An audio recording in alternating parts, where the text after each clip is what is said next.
Japan was defeated, burned, starving. 80 million people, no food, no future.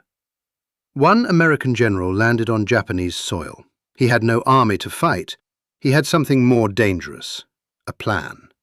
September 1945, MacArthur steps off the plane. Tokyo is ash. Factories destroyed. Government dissolved. Emperor powerless. This is not a country anymore. A question mark. Can anything survive here? MacArthur looked around and thought, I won't occupy.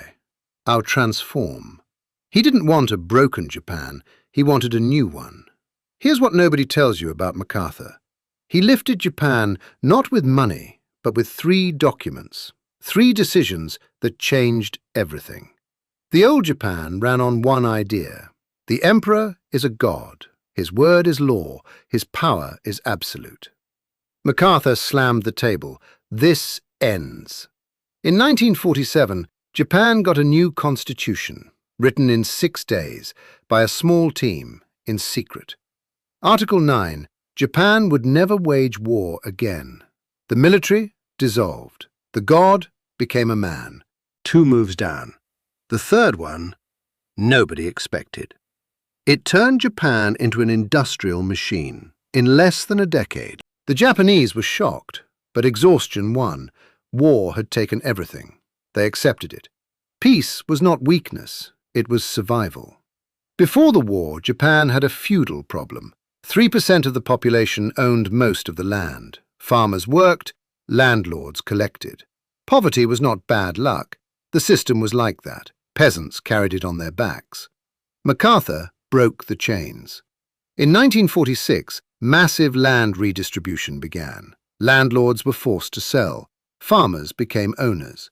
For the first time in Japanese history, the man working the land owned it. This one change did something invisible. People would now sweat not for others, but for themselves. Productivity increased. Food returned. A country that was starving began to eat. 2 moves down. The third one, nobody expected. It turned Japan into an industrial machine in less than a decade. MacArthur saw a truth. A peaceful Japan still needed an economy. Soldiers were gone, but workers remained. Japan had one resource nobody could destroy: its people. Disciplined, educated, determined. The factories were rebuilt, but this time, different industries. No weapons, no warships, electronics, automobiles, precision machines. American engineers came to teach quality control. One name stands out: W. Edwards Deming. He said, "Don't accept defects, demand perfection." The Japanese didn't just listen, they became obsessed. By 1955, Japanese factories were producing goods the world had never seen at that price. Quality, reliability, efficiency. The military machine turned into an economic beast. 10 years earlier, Japan was ash. Now its factories ran day and night. MacArthur's 3 moves were miraculous. They didn't just rebuild Japan, they redesigned it. A country that lost a war found something more powerful than weapons: a system, a discipline, a purpose. The collapse was not the end. The collapse was the blueprint for a new plan. The factories were running, the workers were ready, but nobody knew what was about to leave those factories.